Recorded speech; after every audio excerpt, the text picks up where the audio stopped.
지난주 월요일 퇴근하고 집 앞 편의점에 들렀습니다. 삼각김밥 하나, 컵라면 하나, 캔커피 하나. 늘 사던 조합이에요. 계산대에서 찍힌 금액을 보고 멈칫했습니다. 6,400원. 분명 얼마 전까지 5,000원이 안 됐는데 뭐가 달라진 건지 모르겠어서 영수증을 다시 봤습니다. 삼각김밥 1,800원, 컵라면 1,900원, 캔커피 1,700원. 하나하나 다 올랐더라고요. 집에 와서 냉장고를 열었는데 달걀 한 판 사야겠다 싶었습니다. 마트 앱을 켜니까 달걀 39가 9,800원, 작년엔 6,000원대였는데 그냥 앱을 껐습니다. 여러분도 요즘 이런 경험 있죠? 특별히 사치를 부린 것도 아닌데 뭔가 계속 새어나가는 느낌. 월급날 통장에 찍힌 숫자는 똑같은데 한 달을 버티기가 점점 빠듯해지는 그 감각. 이건 단순히 물가가 올랐다는 말로 설명이 안 됩니다. 진짜 문제는 따로 있습니다.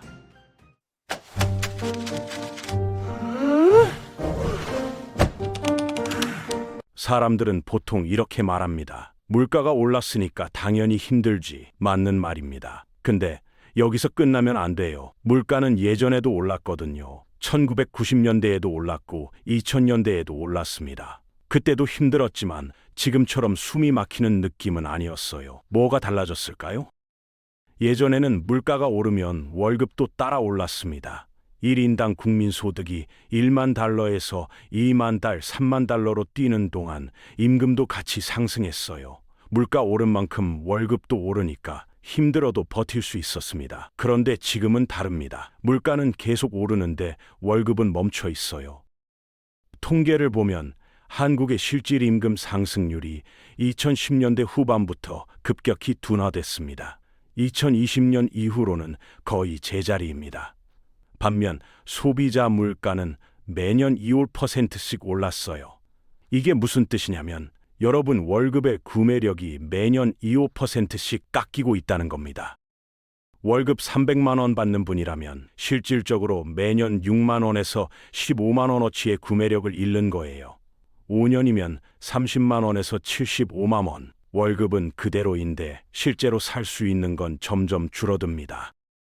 서울에서 혼자 자취하는 30대 직장인 박준영 씨 이야기를 들었습니다. 2019년에 첫 직장 들어갔을 때 월급이 280만 원이었대요. 월세 50만 원, 관리비 10만 린, 교통비 10만 원, 식비 40만 원, 통신비 7만 원 빼고 나면 한 달에 50만 원 정도 저축할 수 있었습니다. 지금은요? 월급이 320만 원으로 올랐어요. 근데 월세가 65만 선, 관리비 15만 원, 교통비 12만 원, 식비가 60만 원으로 뛰었습니다. 저축은 고작 30만 원, 월급은 40만 원 올랐는데 저축은 20만 원 줄었습니다.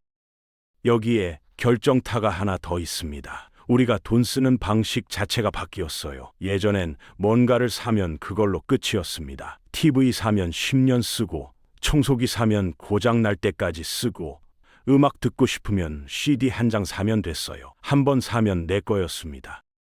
지금은 다릅니다. 모든 게 구독입니다. 넷플릭스 월 17,000원, 유튜브 프리미엄 14,900원, 스포티파이 1,900원, 네이버 플러스 4,900원, 쿠팡 와우 7,890원. 이것만 해도 한 달에 55,000원이 넘어요. 거기에 아이클라우드, 구글 원, 노션, 챗GPT 구독까지 더하면 10만 원을 훌쩍 넘깁니다. 예전 같으면 한 번 사서 몇 년 쓸 물건들이 이제는 매달 통장에서 빠져나가는 고정비가 됐습니다.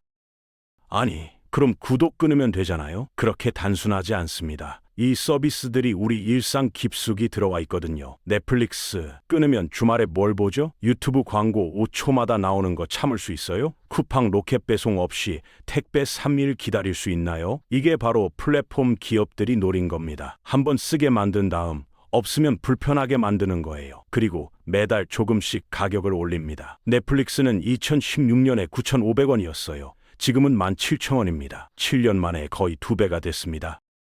이런 구독료들이 한 달에 10만 원이라고 치면 1년에 120만 원이에요. 월급 300만 원 받는 분한테 120만 원이면 월급의 3.3%입니다. 매달 월급의 3.3%가 이런 식으로 빠져나가고 있어요. 40대 워킹맘 김수진 씨는 어느 날 카드 명세서를 보다가 깜짝 놀랐대요. 자기도 모르게 빠져나가는 구독료가 한 달에 18만 원이나 됐거든요. 본인 거, 남편 거, 아이들 거 합치니까 그렇게 됐습니다. 어린이 영어 앱, 수학 앱, 온라인 학습지까지 더하면 아이 교육 관련 구독만 월 12만 원. 결국 반은 정리했는데 아이가 왜 그 앱 없어졌어? 라고 물을 때 마음이 좋지 않았다고 하더라고요. 여기에 결정타가 하나 더 있습니다. 배달의 함정이요. 배달 앱 켜보세요. 짜장면 한 그릇 시키려는데 최소 주문 금액 15,000원. 혼자 사는데 15,000원어치를 어떻게 시켜요? 그래서 탕수육이랑 같이 시킵니다. 거기에 배달 팁 3,000원, 일회용 용기비 500원, 짜장면 하나 먹으려다 25,000원 나갑니다. 예전엔 동네 중국집에 전화하면 짜장면 한 그릇 5,000원에 배달해줬어요. 지금은 그 중국집도 배달 앱에 들어가 있고 같은 짜장면이 앱에서는 7,000원입니다. 여기에 배달 팁, 용기비, 최소 주문 금액 때문에 추가 주문까지 같은 짜장면인데 5배를 쓰게 됩니다. 그냥 직접 가서 먹으면 되잖아요. 맞아요. 근데 퇴근하고 지쳐서 들어왔는데 다시 나가기 싫잖아요. 비 오는 날, 추운 날, 덥고 습한 날, 그냥 앱 켜게 됩니다. 배달 앱들이 이걸 알아요. 그래서 첫 주문 3,000원 할인, 이번 주만 배달비 무료, 이런 걸로 계속 끌어당깁니다. 한국의 음식 배달 시장 규모가 2019년에 15조 원이었어요. 2023년에는 28원을 넘었습니다. 4년 만에 거의 2배. 이 돈이 다 어디서 나왔겠어요? 우리 통장에서 나간 겁니다. 1인 가구가 배달 음식에 쓰는 평균 금액이 한 달에 25만 원이래요. 직접 요리하면 식비가 한 달 15만 원 정도로 줄어듭니다. 그 차이 10만 원, 1년이면 120만 원. 이게 고스란히 배달 앱과 플랫폼으로 갑니다. 여기서 끝이 아닙니다. 집값 이야기를 안 할 수가 없어요. 집값은 안정됐잖아요. 오히려 떨어졌다던데요. 맞습니다. 매매가는 고점 대비 좀 내렸어요. 근데 그게 우리한테 무슨 의미가 있나요? 2024년 서울 아파트 평균 매매가가 12억 원 정도예요. 고점이 14억이었으니 2억 빠진 거죠. 근데 12억짜리 집을 사려면 어떻게 해야 하나요? 20% 자기 자본이라고 쳐도 2억 4천만 원이 필요합니다. 월급 300만 원 받는 사람이 한 달에 100만 원씩 저축해도 20년 걸려요. 그래서 사람들이 전세나 월세로 갑니다. 근데 여기가 문제예요. 매매가가 내려가면 집주인들이 전세가를 올립니다. 왜냐면 집값 떨어진 손해를 만회해야 하니까요. 아니면 전세를 월세로 돌립니다. 월세가 더 확실하거든요. 서울 평균 월세가 2020년에 70만 원이었어요. 지금은 95만 원입니다. 4년 만에 25만 원이 올랐습니다. 한 달에 25만 원이면 1년에 300만 원이에요. 이게 그냥 집주인한테 가는 겁니다. 신혼부부 이민호, 최유라 씨 커플 이야기입니다. 둘 다 직장인이에요. 합쳐서 월 500만 원 법니다. 서울 외곽에 투룸 월세 살고 있는데 월세가 85만 원, 관리비 18만 원, 주거비로만 103만 원이 나갑니다. 월급의 20%가 집세예요. 아이를 낳으면 더 큰 집으로 가야 하는데 방 하나 더 있는 집은 월세가 130만 원. 지금도 빠듯한데 어떻게 늘려요? 그래서 아이 계획을 계속 미루고 있대요. 여기에 또 하나가 있습니다. 보이지 않는 비용들이 늘었어요. 예전엔 없던 지출들이 생겼습니다. 20년 전만 해도 헬스장 다니는 사람이 드물었어요. 요가 배우는 사람도 적었고 PT 받는 사람은 더 적었습니다. 지금은요, 건강관리가 기본이 됐어요. 헬스장 월 8만 원, PT 한 달에 4회 받으면 30만 원, 최소한의 운동에 매달 40만 원 가까이 씁니다. 피부과, 치과도 마찬가지예요. 예전엔 아프면 가는 곳이었는데 지금은 관리하러 가는 곳이 됐습니다. 스케일링 1년에 2번, 피부 레이저 시술 몇 개월에 한 번 가면 10만 원, 20만 원 훌쩍 나갑니다. 거기에 자기 개발이요, 온라인 강의, 자격증 시험, 외국어 학원, 회사에서 살아남으려면 뭔가 계속 배워야 한다는 압박감이 있잖아요. 강의 하나에 20만 원, 자격증 시험 응시료 10만 원, 교재비 5만 원. 이런 것들이 다 합쳐지면 월 50만 원은 금방 넘어갑니다. 예전엔 이런 지출이 없었어요. 생기지 않아도 되는 지출이었습니다. 근데 지금은 이게 없으면 뒤처지는 느낌이에요. 직장에서도, 인간관계에서도, 건강에서도.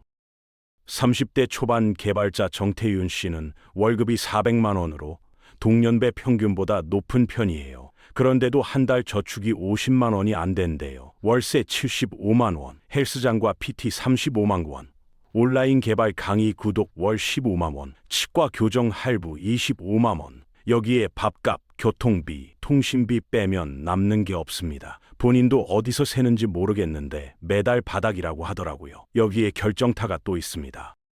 물가가 오르는 방식 자체가 달라졌어요. 예전 물가 상승은 눈에 보였습니다. 라면 가격이 올랐다, 휘발유 가격이 올랐다. 뉴스에 나오고 사람들이 얘기했어요. 그래서 대비할 수 있었습니다. 조금 덜 쓰거나 대체제를 찾거나. 지금 물가 상승은 눈에 안 보여요. 슈링크플레이션이라고 들어보셨어요? 가격은 그대로인데 양이 줄어드는 거예요. 과자 봉지 열었는데 내용물이 반밖에 안 차 있는 거. 우유가 1리터였는데 900ml가 된 거. 휴지가 100매였는데 90매가 된 거. 가격표는 그대로니까 비싸진 걸 모릅니다. 또 있어요. 예전엔 무료였던 게 이제 유료가 됐습니다. 주차비 2시간 무료였는데 이제 30분 무료. 카드 포인트 적립률이 1%였는데 0.5%로 내려갔어요. 항공 마일리지 쓰려면 예전보다 2배로 모아야 합니다. 이런 건 물가지수에 안 잡혀요. 그래서 정부 발표 물가 상승률은 3%인데 체감 물가는 10%처럼 느껴지는 겁니다. 마트에서 장보는 50대 주부 황정미 씨가 그러더라고요. 장바구니 물건 개수는 똑같은데 금액이 자꾸 올라가요. 뭐가 비싸진 건지도 모르겠어요. 예전엔 10만 원이면 일주일 반찬거리가 다 됐는데 지금은 10만 원 써도 뭔가 부족하대요. 그래서 결국 12만 원, 13만 원을 쓰게 됩니다. 근데 이게 끝이 아닙니다. 아이 키우는 비용이요. 아이 하나 낳아서 대학 보내기까지 드는 돈이 얼마인지 아세요? 한국권사회연구원 조사에 따르면 평균 3억 9천만 원입니다. 20년 동안 매달 160만 원씩 쓰는 거예요. 어린이집, 유치원, 학원, 교재, 학교 급식, 체험학습, 교복, 운동화, 휴대폰, 용돈 끊임없이 나갑니다. 초등학생 학원비가 한 달에 50만 원은 기본이에요. 영어, 수학, 태권도, 피아노 뭐 하나만 보내기도 뒤처질까 불안하잖아요.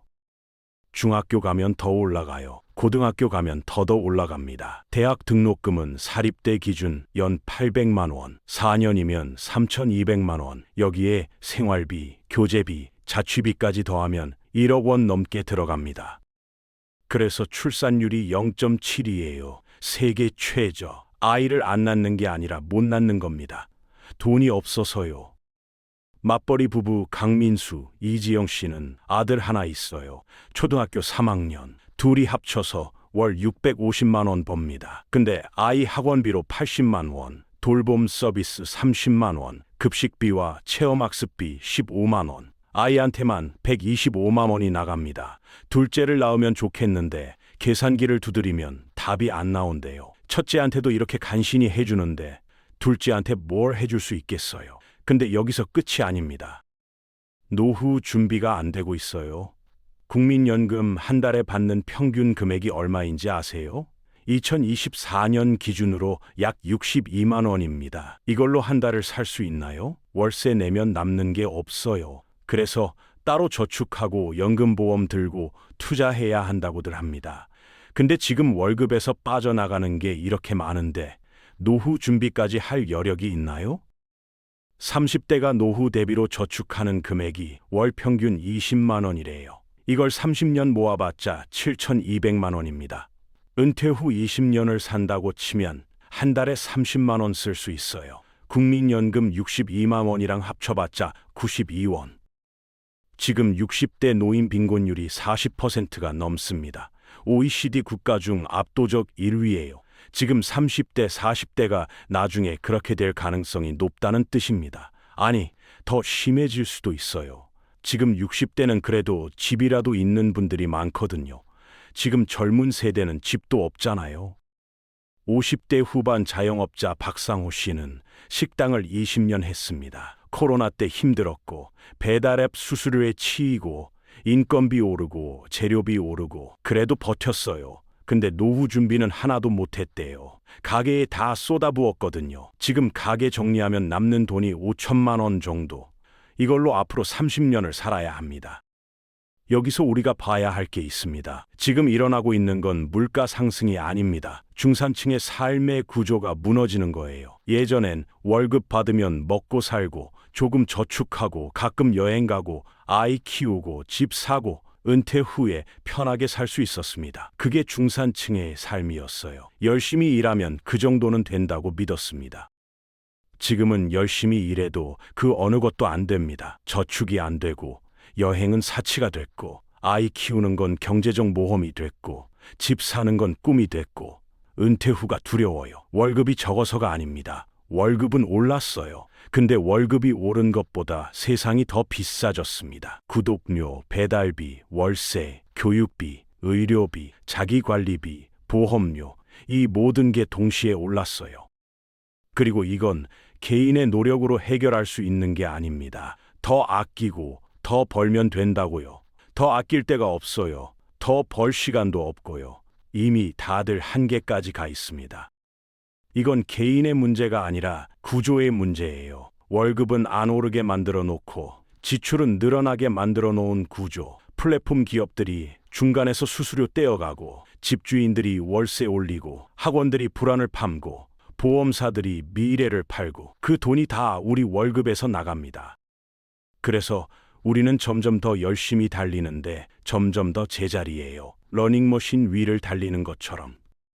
10년 뒤, 지금 30대가 40대가 됐을 때 집을 가진 사람이 몇이나 될까요? 아이를 키우는 사람이 몇이나 될까요? 은퇴 준비가 된 사람이 몇이나 될까요? 우리와 우리의 주변은 과연 어떤 모습이 될까요?